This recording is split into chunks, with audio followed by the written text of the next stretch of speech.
Good morning, everybody. It's a balmy 45 degrees in the bus right now. It's warmed up 3 degrees. It's 42 when I woke up this morning. And once again, the diesel heater doesn't want to work. But that's a future problem, like real close future problem. We'll have to work on it. And I got a motherboard put on, see if that might make a difference. Once again, low voltage. But today we're going to go do a couple of errands. We're going to go over to Panguitch, city of Panguitch, get our mail and a package. I got two temperature sensor parts from my refrigerator that the lady sent me from IceCo. And we were over in Panguitch on Friday and thought I'd just go by and check the mail. It's been 6 or 7 days and see if they were sent. I didn't have a tracking number. So I went in there and she said, nope, nothing's here. So I came back over here after that morning and I got an email from the lady in California that said, oh, sorry for the delay. Here's your tracking numbers for the two parts. They're sent separately. And so I checked the tracking numbers and they were both delivered Wednesday and Thursday. At the front door. At the post office. Supposedly. So I called the post office and she said, we'll look into it and see what's going on, but they're not here. And went ahead and did my work for the day and came back, and about 6 o'clock that night I got hooked back up to the Starlink because I keep it off during the daytime. And there was a message from a lady in Panguitch that says, I have your packages at my house.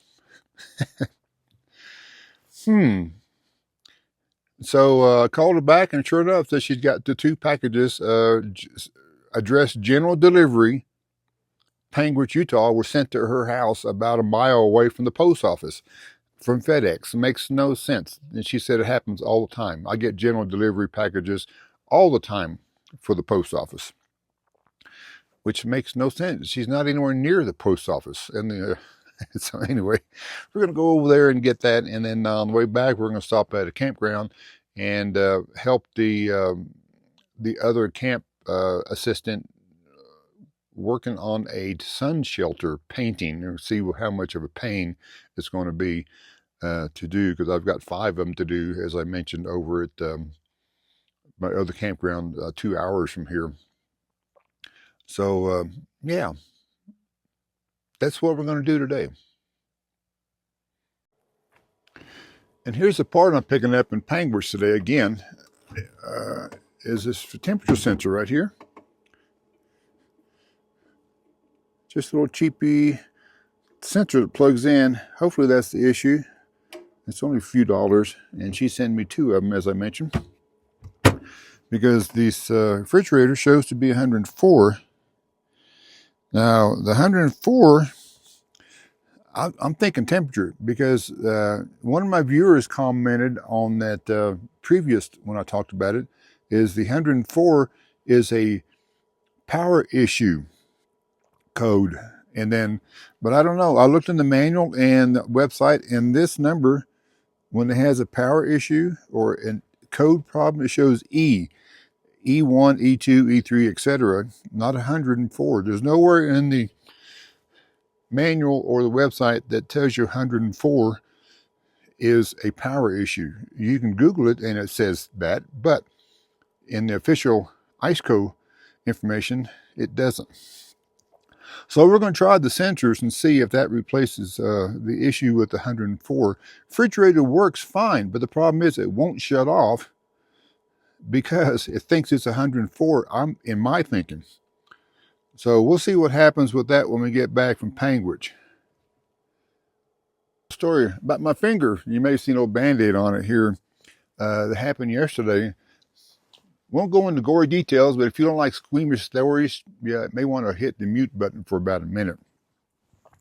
But what I was doing is working on the truck, the company truck, putting a air dam back together underneath, and I thought, well, this is easy. I've done this before.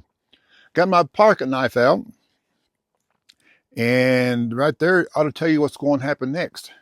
Yep. My very sharp, brand new pocket knife and the piece of plastic did not like it. So my finger took the brunt.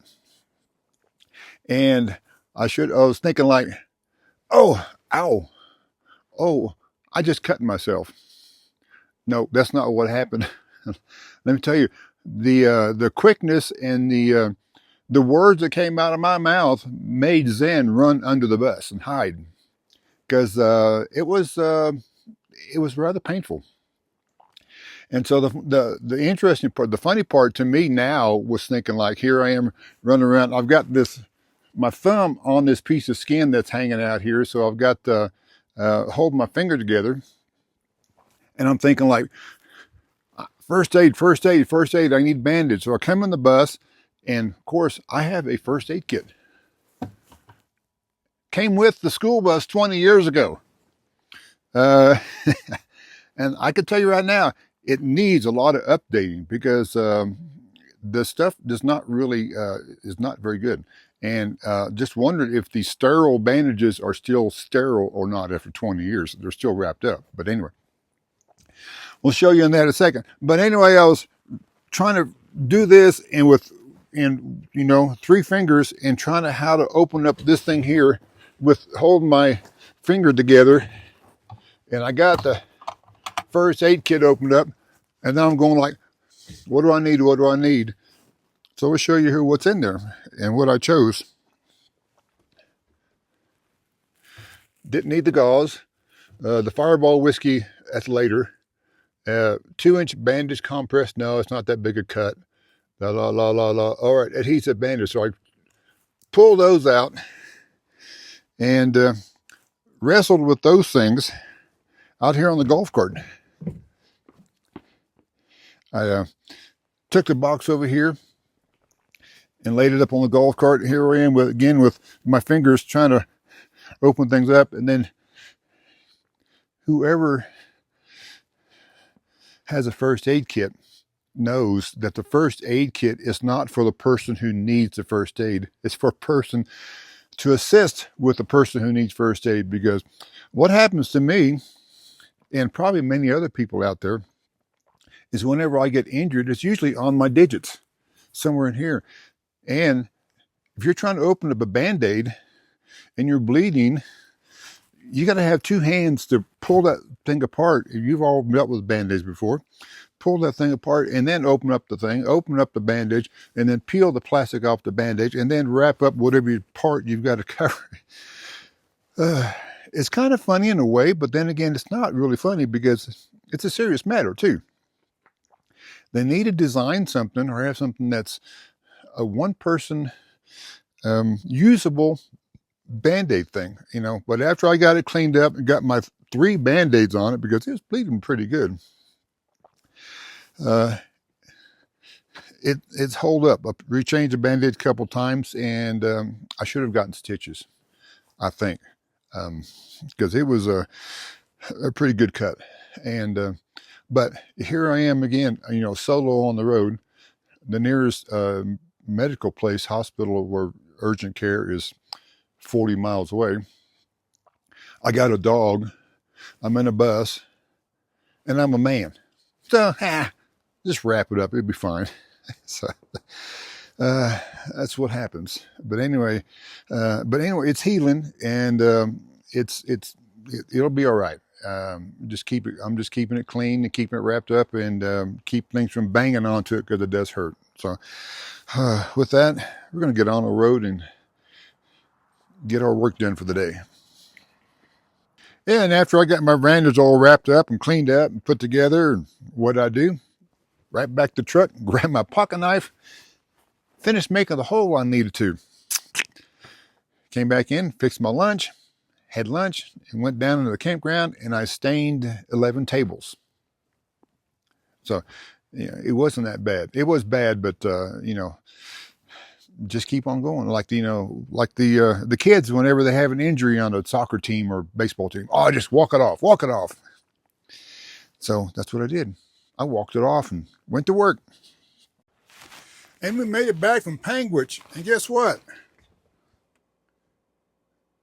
It's working. Yeah, I changed my little sensor. Don't mind the beverages there behind the biscuits. Plugged it in. As soon as I did, it started dropping temperature. Now it's been cooling for about an hour. 39 is what I got it set at, so it's cooling down. It's working again. Thank you, IceCo, for providing me with the thermostat sensors. It is still under warranty, so that's nice.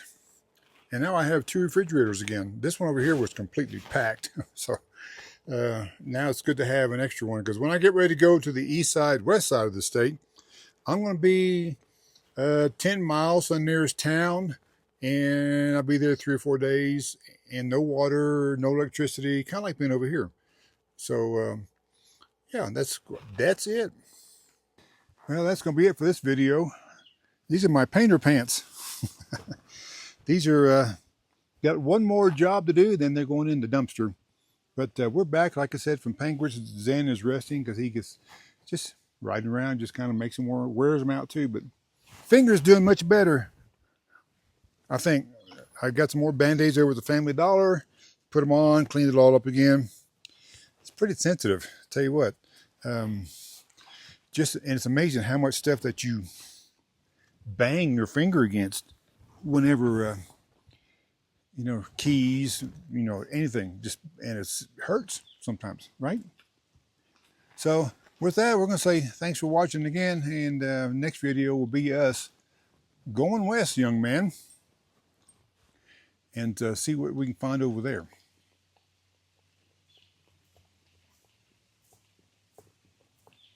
Give me the licks again. Yep.